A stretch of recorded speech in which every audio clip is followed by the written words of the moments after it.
check for leaks, and put the hot water bottle in my sleeping bag. Get all nice and toasty.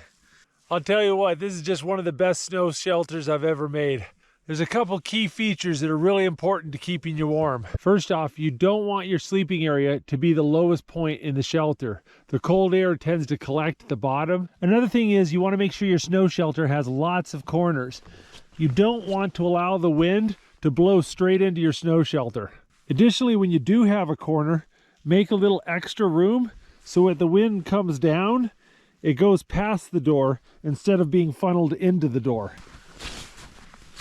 Likewise, on this end, I've got two entrances so that if the wind blows crosswise, the wind continues through the shelter instead of getting funneled down into the shelter.